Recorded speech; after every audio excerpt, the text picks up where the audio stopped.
Morning all students. अपना जो topic चल रहा है वो चल रहा है निर्देशांक ज्यामिति। और इसका नेक्स्ट जो क्वेश्चंस है कि एक रेखाखंड है और इस रेखाखंड को समान 3 भागों में आपको विभाजित करना है। कितने भागों में? समान 3 भागों में इसको विभाजित करना है। तो मान लिया जो समान 3 भाग आपने कर दिए, इस बिंदु के का नाम क्या लिखें? सी, और इसका नाम क्या लिखें? डी। अब लेकिन आपके पास इनके निर्देशांक नहीं है और इनके निर्देशांक आपको मालूम करने हैं। तो ऐसी स्थिति में किस तरह अपन सवाल को आगे बढ़ाएं? तो थोड़ा सा आपको दिमाग चाहिए। ये एक हिस्सा होता है, ये आपके डबल हिस्से होते हैं। तो बिंदु सी जो है वो क्या काम कर रहा है सवाल के अंदर? इस रेखाखंड को 1:2 में, यानी डबल 1:2 में विभाजित कर रहा है। इधर देखें अपन बिंदु डी क्या काम कर रहा है।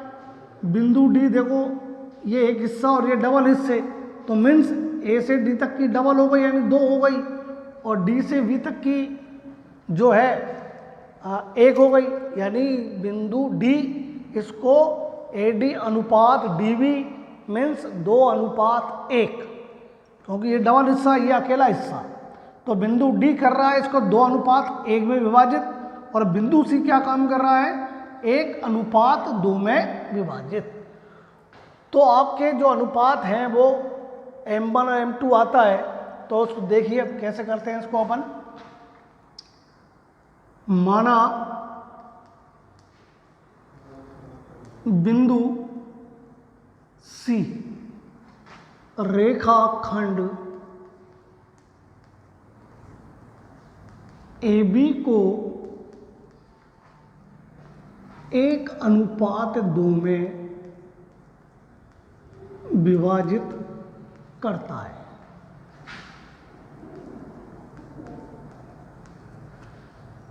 यानी यहाँ आपका M1 और ये M2, यानी 1:2 आपका 2 आता है। 2 मिनट के लिए अपन इस बिंदु को भूल जाते हैं, तो ये डबल हिस्सा हो गया और ये एक हिस्सा हो गया। तो माना बिंदु सी रेखाखंड AB को 1:2 में विभाजित करता है, तो M1:M2 यानी 1:2 हो गया। और A और B के निर्देशांक आपको दे रखे हैं। A और B के निर्देशांक आपको दे रखे हैं।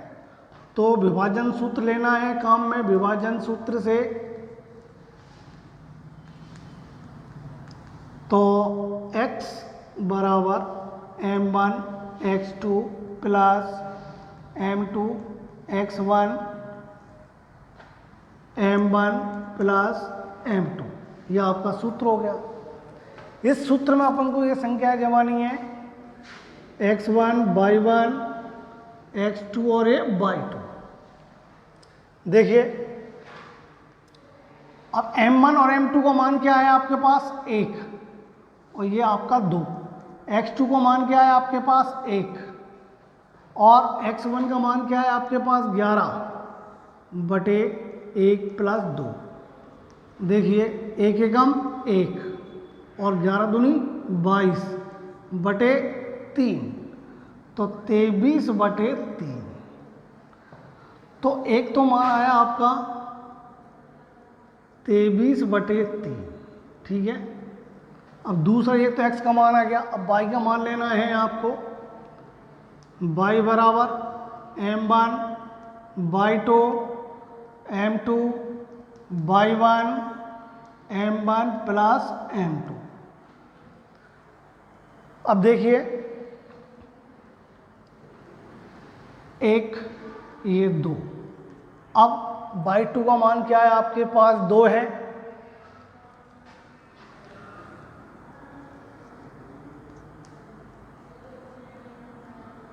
अब y1 का मान क्या है आपके पास? 9 है। 1 प्लस 2, 2 एकम 2 आया, 9×2 18 हुआ, बटे 3 तो आपके पास आ गए 20/3। ये आपका y का मान आ जाता है, यानी कोमा 20/3। तो आपके C बिंदु के जो निर्देशांक आते हैं, बिंदु C के निर्देशांक क्या है? 23/3 और 20/3। ये आपके C बिंदु के निर्देशांक आते हैं। अब इसी प्रकार ये तो C का मैटर हो गया। अब लेना है आपको बिंदु D के निर्देशांक। एक लाइन और बना लेते हैं जो आपको समझने में आसानी हो जाएगी। A और B, ये 11 और 9, ये 1 और 2। अब देखिए ये आपका D बिंदु हुआ। D बिंदु क्या काम कर रहा है? ये डबल पार्ट हो गया, ये सिंगल पार्ट हो गया, यानी 2:1। तो माना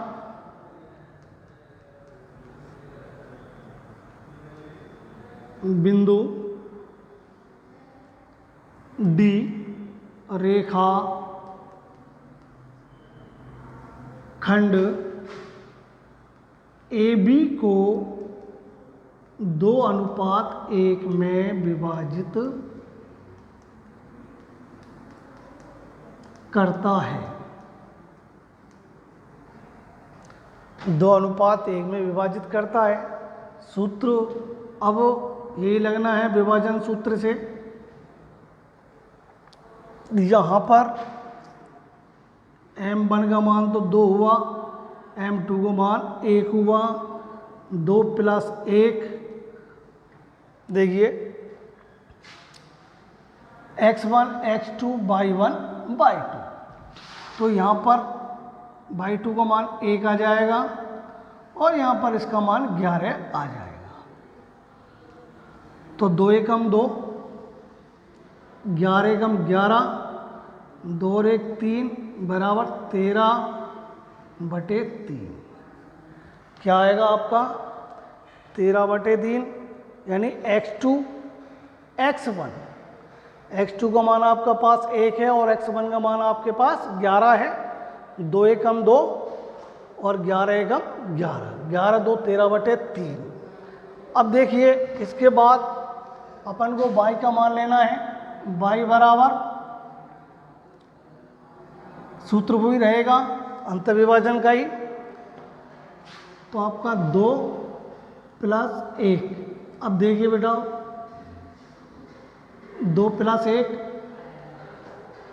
अब यहाँ पर y2 का मान तो 2 हो गया आपका और इसका मान हो गया आपका 9। तो 2 दूनी 4 और 9 एकम 9/3, 9 और 4 13/3। तो इसका भी जो मान आता है वो आता है आपका 13/3। देखिए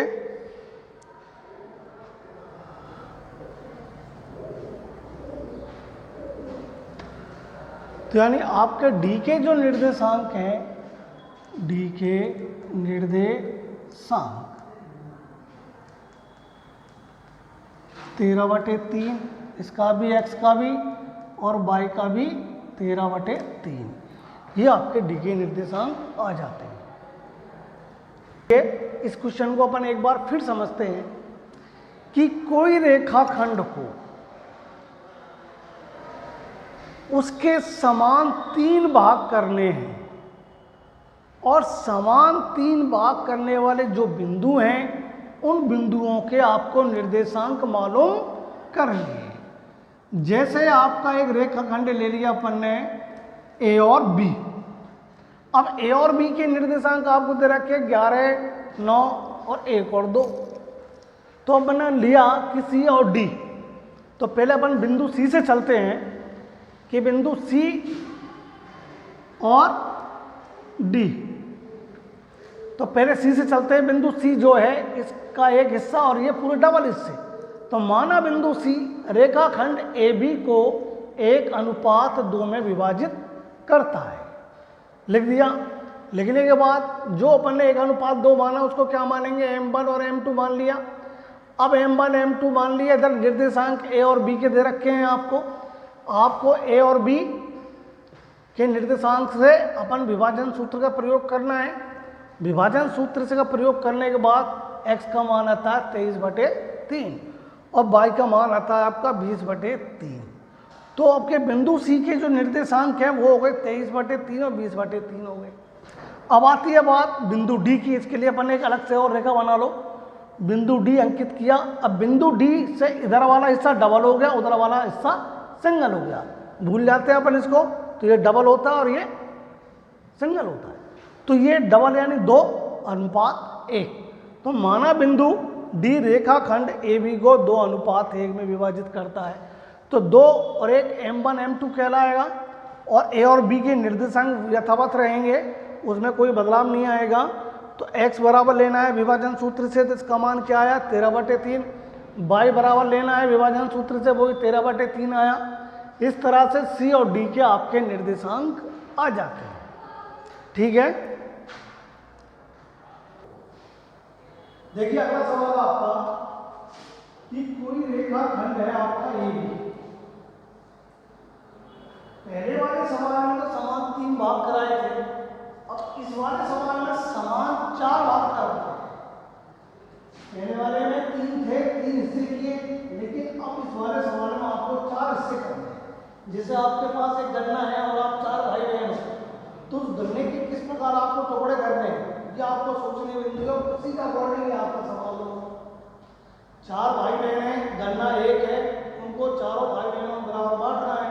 अगर छोटा बड़ा बढ़ता है तो तुम बच्चों में आपस में लड़ाई हो सकती है। तो सबसे पहले आप उस गन्ने को कहाँ से तोड़ोगे, बीच में से तोड़ोगे। तो बीच का मतलब होता है उसका मध्य बिंदु। क्या मतलब हुआ, उसका मध्य बिंदु होगा। फिर आपके पास जो टुकड़े हो गए, उन दोनों टुकड़ों को फिर अलग अलग फिर बीच में से तोड़ोगे। मान लो आपका ये सी बिंदु हो गया, AC एक टुकड़ा हो गया और BC आपका एक टुकड़ा हो गया। तो अभी एक गन्ने के कितने टुकड़े हुए, 2। गन्ने कितने हैं, 4। तो इसी प्रकार A और C का एक को टुकड़े करेंगे अपन, उसका नाम कर देंगे D। अब AC के 2 टुकड़े हो गए बराबर बराबर के। इसी प्रकार BC के टुकड़े करने हैं, तो BC के टुकड़े क्या हो गए, CE और BE। अब आपके पास 4 बराबर के टुकड़े हो जाते हैं। इन 4 बराबर के टुकड़ों के निर्देशांक आपको मालूम करना है। तो सबसे पहले आपको पहले करने के 2 टुकड़े किए, तो 2 टुकड़े में पर बिंदु कौन सा प्राप्त हुआ आपके पास, C। तो बिंदु C क्या काम कर रहा है, रेखाखंड AB को 2 समान भागों में विभाजित कर रहा है। ठीक है, 2 भागों में विभाजित कर। बिंदु C रेखा खंड AB को 2 समान भागों में बांटता है। बांट दिया तो बिंदु C क्या कहलाएगा, यहां मध्य बिंदु कहलाएगा। क्या कहलाएगा, तो बिंदु C AB का मध्य बिंदु है। तो जब मध्य बिंदु है तो मध्य संख्या का सूत्र क्या है,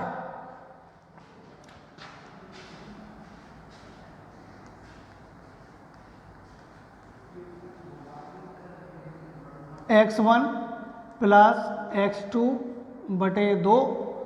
देखो बेटा, ये x1 ये x2 y1 y2, तो क्या है आपके पास -4 प्लस 0 बटे 2 बराबर -2। ये तो आया आपका x बराबर, क्या आया x बराबर,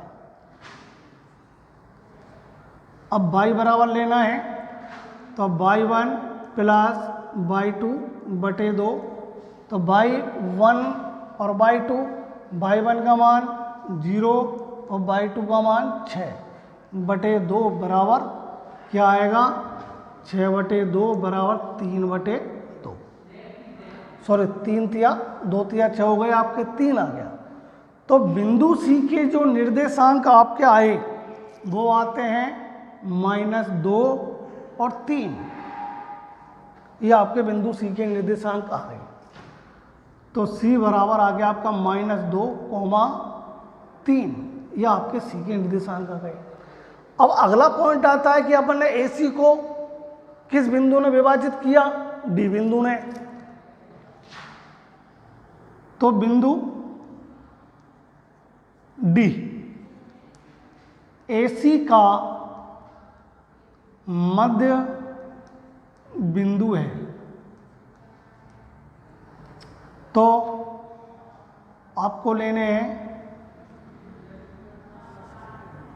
डी के निर्देशांक। तो यहां अपन ने किसके लिए, सी के निर्देशांक लिए ना, सी के निर्देशांक। तो सूत्र यही है आपका। तो देखिए अब यहां पर x1 x2 y1 y2 चलना है, तो -4 प्लस -2 बटे 2, तो -6 बटे 2 बराबर -3। माइनस में माइनस जोड़ेंगे तो माइनस आएगा, 6 में 2 का भाग दे तो 3 आ गया।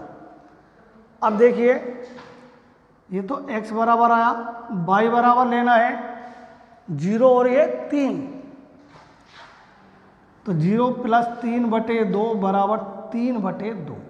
ये आपके डी के निर्देशांक आ गए आपके 3 और 3 बटे 2, ये आपके डी के निर्देशांक आ जाते हैं।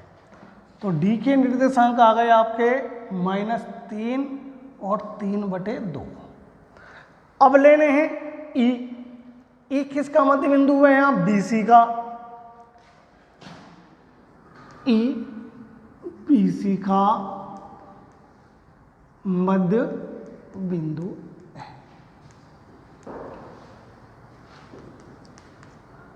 तो ई के निर्देशांक, ई के निर्देशांक देखो बेटा -2 और 0, सूत्र वही है, x बराबर -2 प्लस 0 बटे 2 बराबर -2 बटे 2 बराबर -1 आ जाएगा। दूसरा y बराबर क्या लेना है, 3 और 6, तो 3 प्लस 6 बटे 2 बराबर 9 बटे 2, तो बराबर 9 बटे 2 रहेगा, नहीं करता है, 4.5 ले सकते हैं आप। तो देखिए इसके निर्देशांक क्या आ गए आपके, -1 और 9 बटे 2, ये आपके ई के निर्देशांक आ जाते हैं। तो ई के निर्देशांक क्या रहे आपके, -1 और 9 बटे 2, ये आपके ई के निर्देशांक। तो इस प्रकार यह रेखाखंड 4 भागों में विभाजित हो जाता है। AD हो गया, CD हो गया, CE हो गया और BE हो गया, 4 समान भाग इसके कर दिए, और समान भाग करने वाले जो बिंदु हैं उनके निर्देशांक आपको मालूम करने हैं। तो इस तरह से ये सवाल आपका समाप्त हुआ।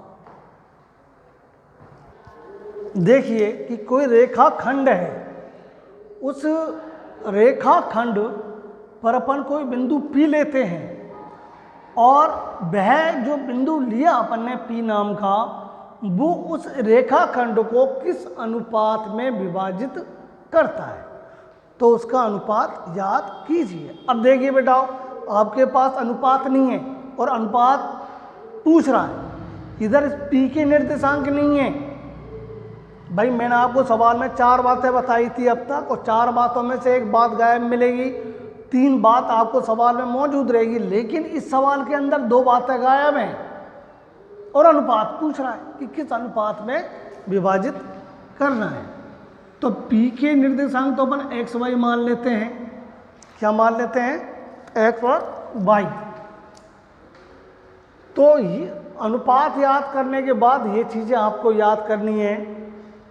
तो देखिए बेटा, माना बिंदु P रेखाखंड AB को के अनुपात 1 में विभाजित करता है।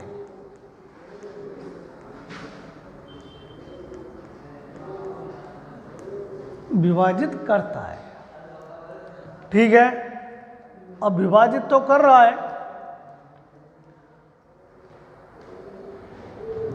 के अनुपात 1। तो अपन ने M1 और M2 का मान क्या मान लिया? के अनुपात 1। अब देखिए, विभाजन सूत्र से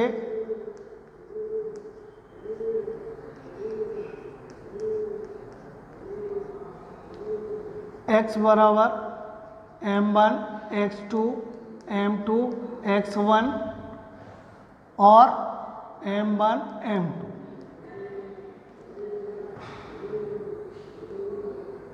M1 का मान तो k आ गया, इसका मान 1 आ गया, और k प्लस 1 और x ये है ही आपका। इधर देखिए x2 का मान क्या है आपके पास? 2 है, और इसका मान क्या है? 1। तो 2k प्लस 1 बटे k प्लस 1,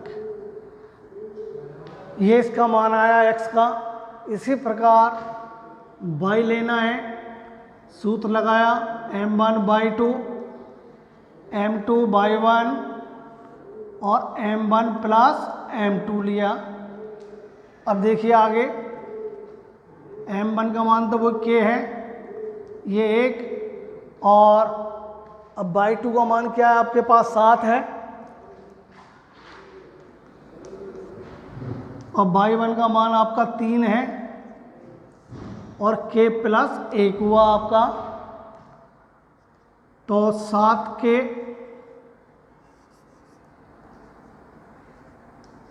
प्लस 3 एकम 3 बटे k प्लस 1, ये आपका y का मान आ जाता है, ठीक।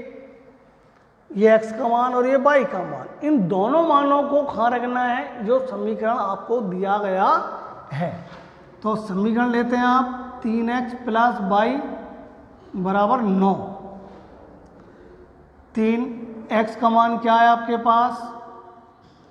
2k प्लस 1 और k प्लस 1 प्लस y का मान क्या है आपका? 7k प्लस 3 और k प्लस 1 बराबर में आपका 9 आ गया। तो पहले तो आप इसको इससे गुणा कर दो, क्योंकि बाहर संख्या दे रखी है। 3 गुना 2 करेंगे तो 3 दूनी 6 आएगा, 6k और प्लस 3 एकम 3 आया। नीचे क्या बचा? k प्लस 1, इधर 7k आया आपका, 7k प्लस 3 बटे k प्लस 1 बराबर 9। तो आपको इन दोनों संख्याओं को क्या लेना है? पहले एलसीएम ले लेते हैं अपन।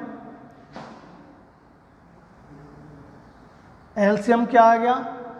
k प्लस 1 ही आएगा, तो ऊपर की संख्या है यथावत आ जाएगी।